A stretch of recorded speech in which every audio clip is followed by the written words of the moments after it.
Ahora quisiera presentar a Andrés Menard, de Norte de Chile, que va a hablar sobre fetiches, la vitalidad política de las piedras mapuche, heteronomía y decisión política. Y me dice que no inventó el subtítulo, pero que le gustó mucho. Fetiche apareció. Vale, primero que nada, gracias por aceptarme acá. Segundo, le solicito una... Yo soy antropólogo, entonces indulgencia por mi uso un poco rústico de las categorías políticas y de la biblioteca filosófico-política. Y en tercer lugar, una advertencia, ¿no? Que voy a hablar de tema de política mapuche. Pero una advertencia, o sea, como los mapuches saben más o menos, pueblo nuevo, centro-sur de Chile, Patagonia, Argentina, que fueron incorporados al estadio hasta los Estados-Nación chino-argentino tardíamente, ¿no? Entre 1860 y 1880. Y hay todo un tema, muchos problemas de categorías políticas, etcétera, contingentes, podríamos hablar, pero hablar de eso, hablar de una tecnología de decisión política, y que me interesa subrayar la idea de la tecnología para que, por favor, o sea, tratar de separarme lo más posible de la idea de que estoy comiendo un orientalismo, algún tipo de culturalismo, como que esto fuera algo de los mapuches. Porque para que no creo que existan los mapuches, así más allá en la época, ¿no? Son como la época. Hay enunciados de mapuchidad, digamos, y hay una forma de enunciado de mapuchidad que tiene que ver con que yo encontraba un registro que se refiere a formas de tecnología de toma de decisión política. Entonces, para empezar, una cita de Aristóteles, ni más ni menos, de la física, ¿no? Se le lee, dice: nada hecho por las cosas inanimadas, los animales y los niños, es el resultado de la suerte, la higiene. Ya que no tienen capacidad de elegir, para ellos no es bueno a la suerte, a menos que se hable por semejanza, como cuando decía Plutarco que eran afortunadas las piedras con que se hacían los altares, porque eran veneradas, mientras que sus compañeras eran pisadas. Para Aristóteles, entonces, solo puede tener suerte quien es capaz de decisión, elección intencional, y que de esta forma se diferencia de las cosas inanimadas, los animales y los niños. Estos, por el contrario, pueden llegar a resultados excepcionales, pero por el efecto espontáneo o mecánico de las causas naturales, el autómato. El postulado de una agencia de las piedras implica, por el contrario, un universo en el que este tipo de causalidad natural, espontánea y personal, es recubierta por la permanente sospecha de una intencionalidad subjetiva detrás de todos los acontecimientos. Se anula así el carácter espontáneo y natural, es decir, pre o extrasocial, del accidente, mediante su reenvío a la decisión subjetiva de un actor social, que desde una perspectiva animista, que pensamos en un antropólogo que se llama Escolar, ¿no? Puede tomar la forma tanto de un ser humano como de un animal, de una planta, de una cosa. Y que, por ejemplo, los machis, los chamanes mapuche, tienen la función de identificar todas las desgracias, las enfermedades y las muertes fortuitas. Se entiende entonces que en un mundo así empapado de decisión, la suerte, la pijé, sea una ilusión provocada por el desconocimiento de las causas, pero no de las causas naturales y objetivas del racionalismo científico, aquí originario más físico, sino que de causas siempre artificiales y subjetivas, originadas por medio de una técnica. Pero ¿cuál es la naturaleza de estas causas? Pregunta que nos enfrenta una antigua discusión filosófica en torno a la relación entre decisión, subjetividad y soberanía, discusión que desde Descartes plantea la cuestión del sujeto moderno como efecto de una decisión soberana, la suspensión de toda la certeza. Y esto lo saco de Willy, así que estoy equivocado. Lo que a su vez implica otra pregunta: ¿se puede hablar de verdadera decisión en el caso de que ésta sea el resultado de alguna determinación que la anteceda? La idea de una decisión subjetiva, así liberada de toda determinación, implica en términos políticos el encuentro con el espacio indeterminado y siempre excepcional de una decisión soberana en el sentido de Carl Schmitt, es decir, independiente de toda norma o decisión previa. En consecuencia, para el pensamiento mágico, la suerte desaparece en la identificación de la causa subjetiva, es decir, en la decisión malvada que explica el accidente fortuito, vuelve a aparecer ante la inaccesibilidad de las causas que determinan esta decisión, en la medida en que sea considerada como una decisión insondablemente soberana. De esta forma, la suerte, la pijé de Aristóteles, no deja de funcionar como una variable ubicua y permanente que los actores van a intentar controlar. En esta presentación busco investigar el rol que han jugado ciertas piedras en la configuración de esta relación entre subjetividad y decisión política, pero en un espacio político, el espacio mapuche, definido por una relación, si no antagónica, al menos exterior respecto a la figura moderna del Estado. De esta forma, buscaremos presentar una lógica política que en cierta forma se desmarca de dos modalidades modernas de vincular decisión y soberanía. Por un lado, el decisionismo autoritario de Carl Schmitt, y por otro lado, el racionalismo liberal.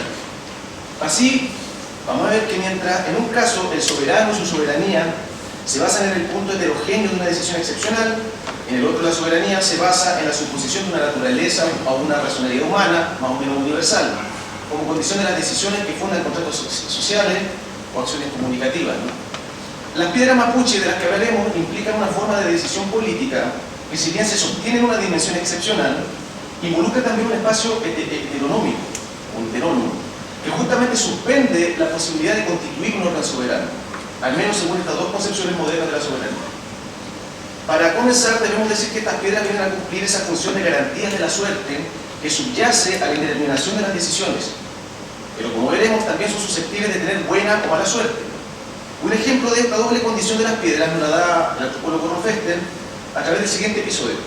Los miembros de una comunidad mapuche del Valle de Cayucupí, ante el peligro de perder sus tierras por la presión de los terratenientes huincas, así de los chilenos blancos, deciden por indicación de una machi, un chamán, ir a rogarle a la piedra santa de Lumaco, que es una roca, ¿no es cierto?, que adora a los mapuches todos los 20 de enero, una roca grande. Una vez en el lugar, una piedra bajo la rueda del bus en que se desplazaban les impide emprender el viaje de regreso.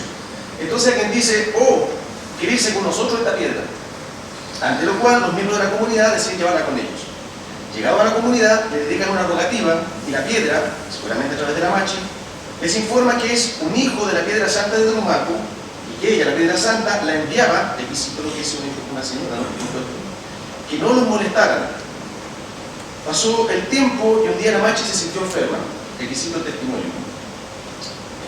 La emborrachamos a la machi, prosigue el testimonio, para saber qué es lo que pasaba, y ahí dijo que la piedra estaba sentida, estaba ofendida, porque iban a emborracharse encima de ella, la pisaban, se burlaban de ella y no la respetaban.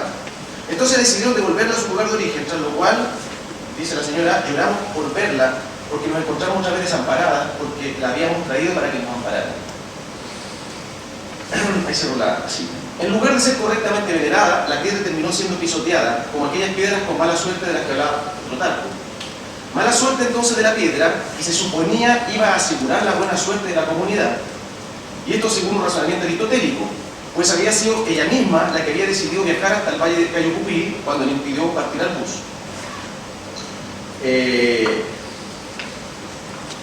Y aquí un paréntesis, ¿no? Es interesante aquí una teoría de fetiche, de las piedras, fetiche, ¿no?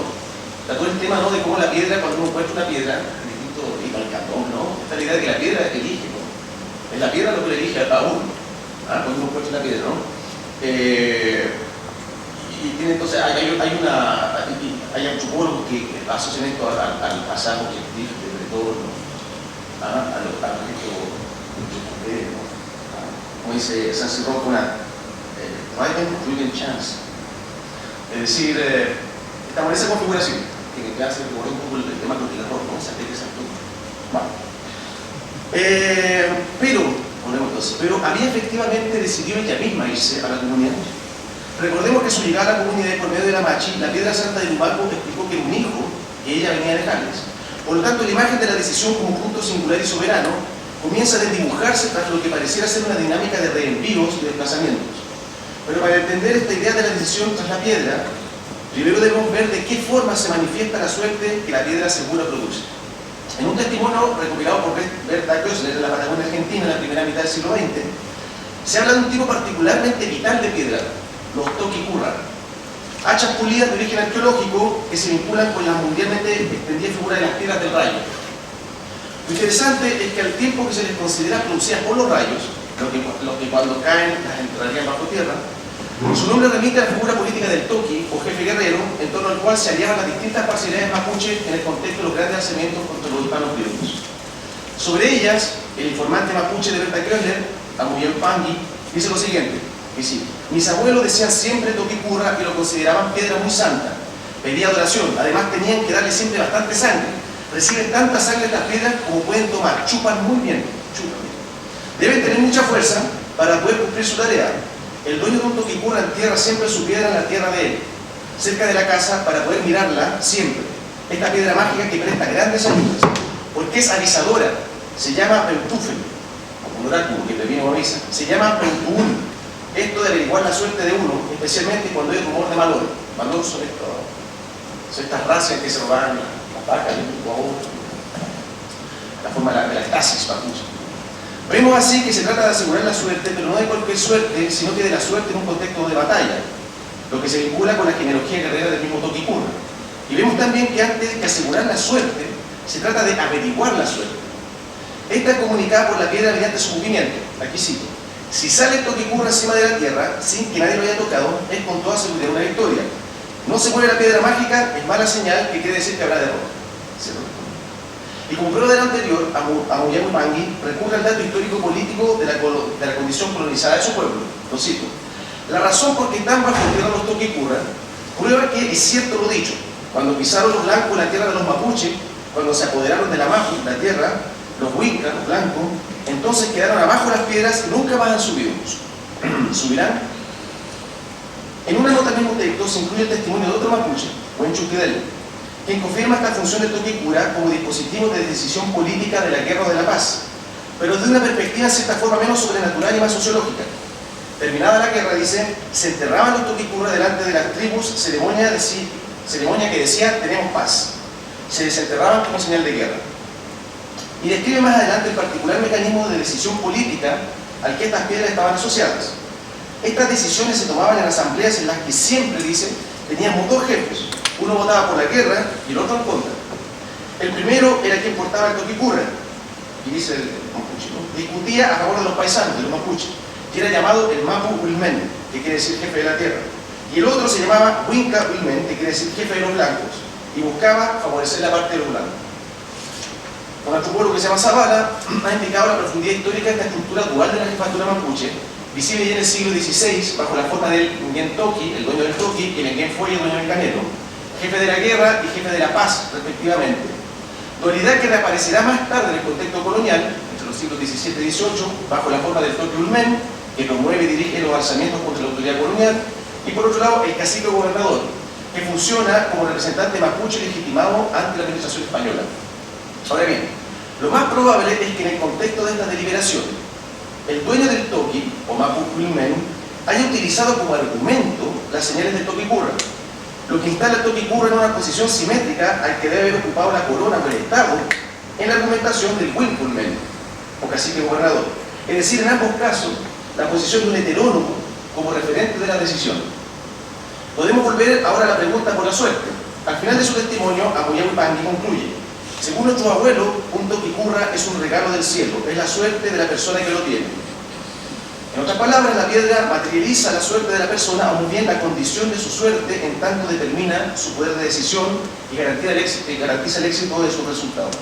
Se constituye literalmente en una instancia de decisión del individuo, pero materializada al exterior del individuo. Encontramos la misma función en otra piedra, la célebre piedra del cacique Calfucura, que es el jefe mapuche más importante del siglo XIX en el actual territorio argentino, y que era identificada como un espíritu chegulpe, es decir, una piedra que algunos describen con un aspecto antropomorfo y que puede volar transformada en una bola de fuego. Calfucura le hereda la piedra a su hijo, el también importante cacique Namuncura, quien deberá enfrentar la conquista de sus territorios por el ejército argentino a fines del siglo XIX. En este contexto, cierto general argentino, el general Rojas, le habría exigido la piedra, a lo que Namuncura accede confiado en el poder de la piedra para liberarse. Así, pese a estar encerrada en una caja de metal, la piedra logra atravesar las paredes y regresa volando hasta Namuncura. Entonces, Namuncura explica que esto solo es posible porque, dice, no es una piedra, eso que he dejado con el general es un chegulpe. Eso no es una piedra, se vuelve piedra aquello, y agrega, es aquel que nos permite ser respetados. Es interesante notar que tras recuperar la piedra, se organiza una gran rogativa en su honor, en la que vuelven a alimentarla, al modelo Toquicurra, con la sangre de un sacrificio. Y Namuncura entonces dice, ahora he vuelto a ser persona. La piedra funciona como el suplemento que lo vuelve persona, pero aquí debemos entender la categoría de persona como una cuestión más de grado que de naturaleza, lo que de paso implica que la piedra también puede ser una persona. En lugar de una posición ontológica radical entre cosa y persona, en lo que sería una ontología fetichista según Charlazán, piedras, personas y demás gente, incluidos los dioses, se distribuyen en un continuo que va de un menor o mayor grado de individuación. el que es correlativo de su capital de historicidad y por ende de singularidad, donde lo divino marca el polo de mayor singularidad. Este capital variable de individualidad, que aquí consideramos equivalente a un capital de personalidad, hace que se destaquen por sobre otras personas u otras cosas. De hecho, cuando Calfucura le hereda la piedra a Namuncura, lo hace explícitamente, dice, para que sea un hombre importante. Y desde esta perspectiva política, que es la de los caciques, podemos decir que el ser persona es correlativo de aquella energética que la ciencia social ha definido como carisma, y que en este caso responde a la capacidad de Namuncura de basar sus decisiones en el espacio heteronómico que encarna la piedra. Dice Namuncura, tanto que sabe el maldito indio, así dicen de mí los huincas poderosos, pues no sabe nada, no sabe leer, dicen de mí los huincas poderosos. Yo por mí mismo no sé lo que debo decir, es mi piedra que me tiene así, esta es la que me dirige en todas las cosas. Nos encontramos aquí frente a lo que parece ser una estructura decisional del mundo político mapuche, directamente relacionada con la extrema dispersión del poder que la caracteriza. En un espacio de horizontalidad política entre sus actores, lo que la antropología política llamará una sociedad segmental o sin Estado o incluso contra el Estado, el recurso a un espacio heteronómico, es decir, a un espacio situado en un plano exterior a esta horizontalidad política, tiene el mérito de permitir la enunciación de decisiones que, si bien involucran a actores distintos, parecen no haber sido tomadas por ninguno de ellos, sino que por una alteridad que los trasciende. En este sentido, las piedras participan de una multitud de dispositivos de decisión oracular, tanto de pájaros, resultados de ciertos juegos, direcciones que caen animales sacrificados o sueños, que en última instancia pueden ser leídos como recursos argumentales a la hora de justificar ciertas decisiones. Así, el que una decisión se imponga o no dependerá tanto, al menos nominalmente, del peso carismático de aquel que la sostiene, como del objeto heteronómico, por ejemplo la piedra santa de Lumaco, el Toquicurra o el Chehulpe, con el que ha logrado establecer una alianza y que de esta forma sostiene sus decisiones. Por un lado vemos que al tratarse de accidentes y desgracias ocurridos en el pasado y de forma aparentemente fortuita, desde una perspectiva aristotélica, surge la exigencia de identificar una decisión subjetiva, es decir, un individuo, humano o no, al cual ser responsable del acontecimiento y para de esta forma poder rentabilizar la desgracia al interior de una economía del don y de la venganza. Pero al enmarcarse en la dinámica circular e impersonal de este tipo de economía simbólica, o más bien ontológica en el caso de la venganza, aquí no tengo tiempo de desarrollar, pero hay teorías sobre la sociedad no y venganza como máquinas para producir ¿qué? Temporalidad. Cuando hay un mercado que sanciona un tiempo vacío, homogéneo y universal, el tiempo se producen los dólares, se producen las venganzas. Es decir, en la medida en que estas decisiones se entienden como las realizaciones sucesivas de ciertas estructuras intemporales, resulta difícil considerarlas como decisiones real o plenamente soberanas. Se trata más bien de efectos de una estructura, de la venganza o del don. Aquí podemos remitir a las lecturas de Derrida sobre el tiempo. Por el contrario, de ser soberana, las causas de estas decisiones se autocontendrían en el sujeto mismo, o incluso lo producirían, elevando la decisión al rango del milagro, es decir, al rango de la excepción, que según Aristóteles define los efectos de la suerte. Y esto podría tener el efecto político, celebrado desde la doctrina autoritarista de Carl Schmitt, de transformar al sujeto mismo en la encarnación de la soberanía y en el potencial soporte de un Estado. Según esto, el individualismo, que según muchos antropólogos caracterizaría el etos social mapuche y que explicaría las dificultades de producir formas transversales y centralizadas de representación política, en lugar de entenderse como una pareja de distribución de soberanías individuales, debería entenderse como un sistemático desplazamiento de la decisión soberana a ese afuera del individuo que materializan, por ejemplo, las piedras, como las verdaderas instancias de la decisión. Se aclara así la aparente contradicción entre el determinismo subjetivante con que se explican retrospectivamente los acontecimientos del pasado, según la muerte natural, y el indeterminismo desubjetivado con que se proyectan los acontecimientos en el futuro. ¿Sí? O sea, cuando hay un accidente, alguien muere, siempre alguien decidió matar a alguien, ¿no? Pero cuando yo tengo que tomar una decisión política, siempre cuando yo lo decido, tengo que consultar a las piedras, a los suelos. Pero en el testimonio que estamos citando sobre la piedra de Calfucura y el poder heteronómico que ejercía sobre él y sus descendientes, aparece otra información importante. Namuncura cuenta que la piedra le habría dicho a su padre, aquí cito, pues yo hoy día me he aparecido ante usted, dice la piedra. Me dejé ver ante usted, pues yo no soy piedra. Me dijo así mi piedra, pues a mí me mandaron, porque el viejo Dios ha dicho, debes verlo, porque eso me han dicho a mí, por quien soy gobernado. Entonces, así como en el caso de la piedra de Cayucupí, que había sido enviada por su madre, la piedra santa de Lumaco, el desplazamiento de la decisión no se detiene en la piedra de Calfucura, sino que rebota en un nuevo reempío hacia su propio heterónomo, en este caso Dios, lo que por lo demás es relativamente coherente con el hecho de que la piedra es a su manera una persona. Y entonces al final de la cadena de reempíos aparece Dios como causa primera de la decisión. Pero debemos preguntarnos de qué Dios se trata, pues todo parece indicar que es un Dios distinto del Dios universal del monoteísmo cristiano. Actualmente el concepto mapuche para referirse a la idea de un Dios supremo es Guenechen, el dueño o dominador de los hombres. Pero lo notable es que se trata de un término de origen relativamente reciente, no anterior al siglo XIX, y que por causas que no tenemos el tiempo de tratar aquí, presenta un carácter étnico, es decir, es un Dios exclusivamente mapuche, o más precisamente de los mapuches. Pues hay testimonios que lo describen como un caballero blanco vestido con elegancia, tal como se ve en la ciudad. Es un testimonio del principio del 20.